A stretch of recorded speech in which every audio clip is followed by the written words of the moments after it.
السلام عليكم اعزائي المشاهدين، مرحبا بكم معايا من جديد في فيديو جديد. اذا اليوم غادي نشوفوا مع بعض طريقه غادي نديروا بيتزا بالفطر.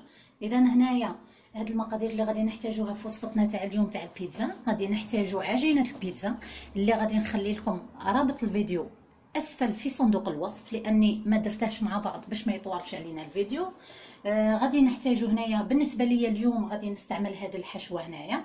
اذا غادي نستعمل كميه هنايا تاع فطر كما راكم تلاحظوا. عندي كميه تاع معدنوس، كميه تاع زيتون اسود اللي راني مقطعاتها الى دوائر. هنا عندي كميه تاع بصل مقطعه الى قطع صغيره. ثاني عندي واحد فص ثوم لا كان كبير والا اثنين لا كان صغير. عندي هنا كميه تاع فلفله خضراء راني مستعملتها اللي دبلتها غير شويه في زيت زيتون. غادي نحتاج صلصه الطماطم، هنا عندي انا سبيسيال تاع البيتزا. ونحتاج كميه تاع زيتون اخضر اللي حبيت نحتاجو الى جبن مبشور. اذا الحشو كل واحد واش عنده وكل واحد على حسب الذوق. اذا نجيو نفردوا العجينه تاعنا كما قلت لكم، ما تعجنوهاش، راكم تشوفوا كيفاش راهي عندنا طريه.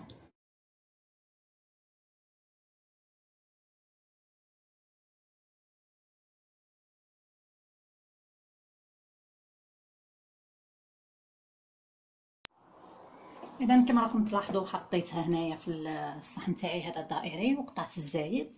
اذا انا هاد الكميه تاع العجينه دارت لي وحده كبيره وحده صغيره. نثقبها هكذا. بالنسبه لي انا راح نستعمل هاد الطماطم راكم تشوفوا، يعني هي طماطم خاصه بالبيتزا. الاخوات اللي ما عندهمش هذه واجده تقدري تاخدي 2 حبه ولا 3 على حسب الكميه تاع العجين اللي عملتيها، وتطحنيها في الميكسر وتضيفي لها شويه زيت وشويه بصل وتكون واجده عندك باش ديري بها البيتزا.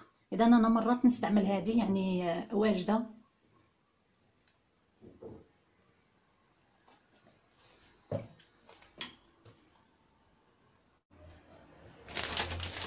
راح نحطو اول شي كميه تاع الجبن المبشور، اي نوعيه عندكم متواجده عندكم.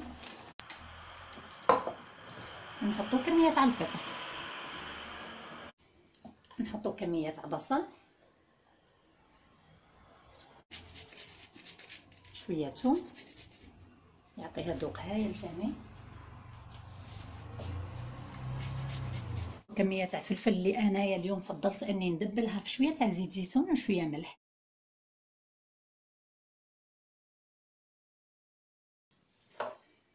راح نحط الزيتون، كميه تاع معدنوس، هذا اختياري، انا نحب نعملها هكذا بهذه الطريقه.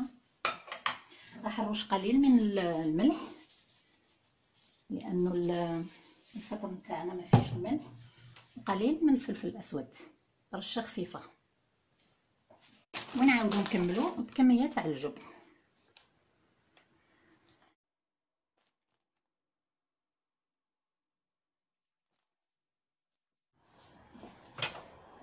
في الاخر راح نزيد قليل نتاع الزيتون، هنا عندي اخضر كما راكم تلاحظوا. خلاص راح ندخلها، نشعل الفرن تاعي يحمى 5 دقائق قبل وندخلها للفرن. تاخذ مني ممكن 15 حتى ل 20 دقيقه، ومن بعد كي توجد البيتزا تاعنا راح نوريها لكم.